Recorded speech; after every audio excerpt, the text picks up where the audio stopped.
Bonjour. Ferdinand Alquier, le rationalisme de Spinoza. Prométhée donne la sagesse qui sait faire et ouvre la carrière aux hommes. Épiméthée demeure dans l'aporie. La philosophie persiste à affronter l'aporie. Notre siècle commence avec la fin de la métaphysique. La phénoménologie offre la seule voie moderne pour penser. L'ouvrage analyse les démarches par lesquelles ces principaux concepts ont été engendrés. Spinoza a tenté de découvrir une voie accessible à l'expérience humaine. Le sage de l'éthique ne pense à rien moins qu'à la mort. L'idée de la mort est étrangère à la vérité. L'objet du livre est de parvenir à un jugement de valeur sur le système spinoziste. Ce système est né du désir de justifier et de fonder un rationalisme. Spinoza a professé un rationalisme absolu. Il a banni l'inconnaissable et le mystère. Il a prétendu nous amener à penser comme pense Dieu. Tentative prométhéenne hardie qui mérite l'admiration. La vérité d'une philosophie se mesure à la vérité de l'homme, et la vérité de l'homme est celle d'une expérience. Martial Guéroux estime, remarque Sylvain Zach, que la systématisation philosophique est ce par quoi s'engendre la philosophie proprement dite. Selon Spinoza, les démonstrations sont les yeux de l'âme.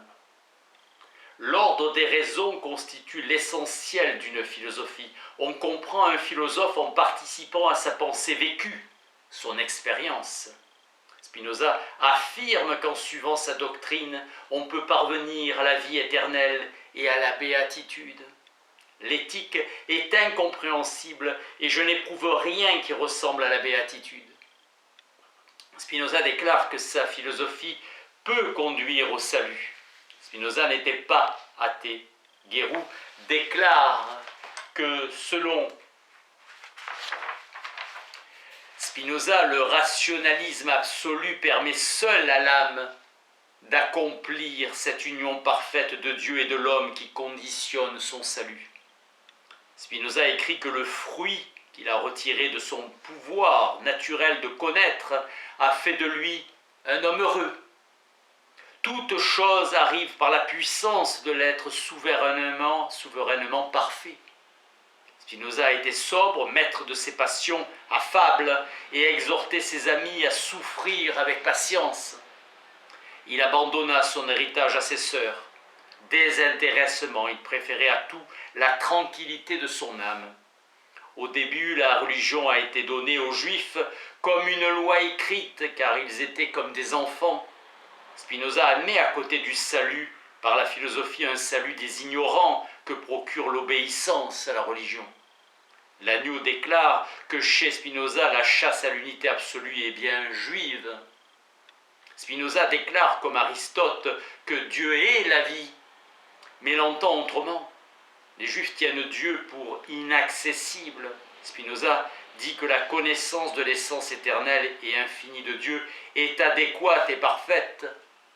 Zach confirme que Spinoza a souvent réfléchi à partir de la pensée juive. Spinoza insiste sur la nécessité de fonder une médecine complète. Il veut purifier l'entendement. La pensée doit suivre le déroulement de l'être en sa causalité. Spinoza ne tient pas à la philosophie de Descartes pour vrai. Pour Descartes, demeure essentielle la pratique de la méditation. Spinoza passe sa vie à s'efforcer de parvenir à une cohérence plus grande, à une pensée plus exacte. Spinoza estime que la méthode mathématique conduit nécessairement à la vérité. Il traite d'abord du problème de la certitude et de l'incertitude. Volupté, honneur, richesse sont des biens passagers suivis de tristesse. Caractère autobiographique sur la possibilité d'atteindre le souverain bien. réflexion philosophique par son exercice même, souverain bien par l'amour d'une chose éternelle. Union avec Dieu et le salut résultera de cette union.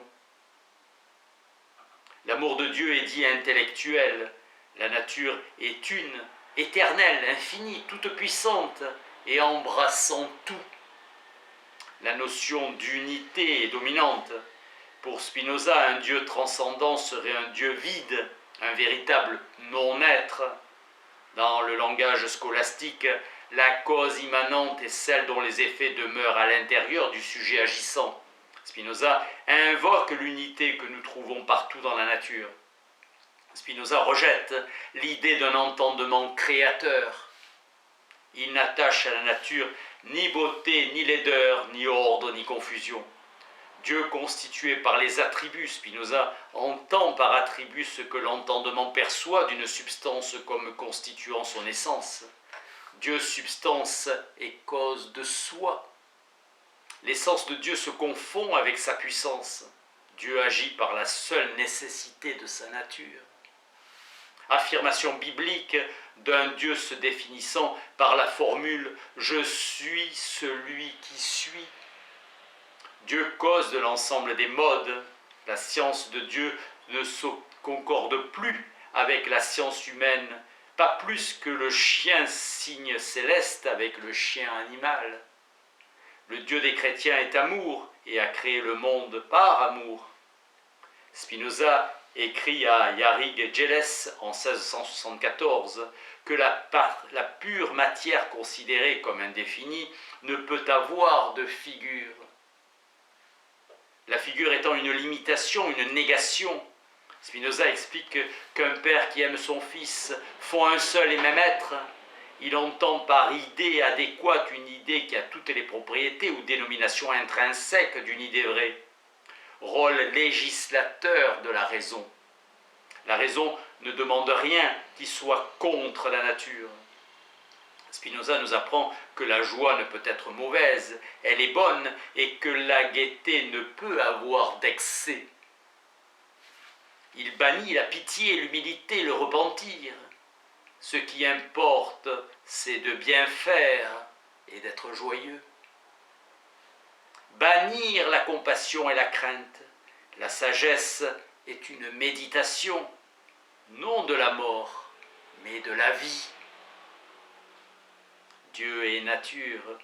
L'être de la substance n'appartient pas à l'essence de l'homme. Autrement dit, ce n'est pas une substance qui constitue la forme de l'homme. Pour Spinoza, l'âme est idée du corps. Les choses ne sont pas désirées parce qu'elles sont bonnes, mais nous paraissent bonnes parce qu'elles sont désirées. Spinoza n'a pas cherché les honneurs et les richesses. Dans sa doctrine, il veut réconcilier le désir qu'a l'homme d'augmenter sa puissance et son désir de parvenir à la béatitude. Il prétend que notre désir d'être et notre désir de connaître sont en leur essence un seul et même désir. Dieu connaît toutes choses en ce qu'il est leur cause et leur raison. Toutes les idées considérées dans leur rapport avec Dieu sont vraies. Le contentement de soi est une joie née de ce que l'homme se contemple lui-même et contemple sa puissance d'agir. C'est dès cette vie que nous devons parvenir à la béatitude.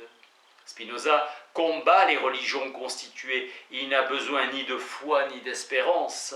Le désir le plus profond de l'homme est celui d'échapper à la finitude et donc de cesser d'être un homme pour devenir Dieu.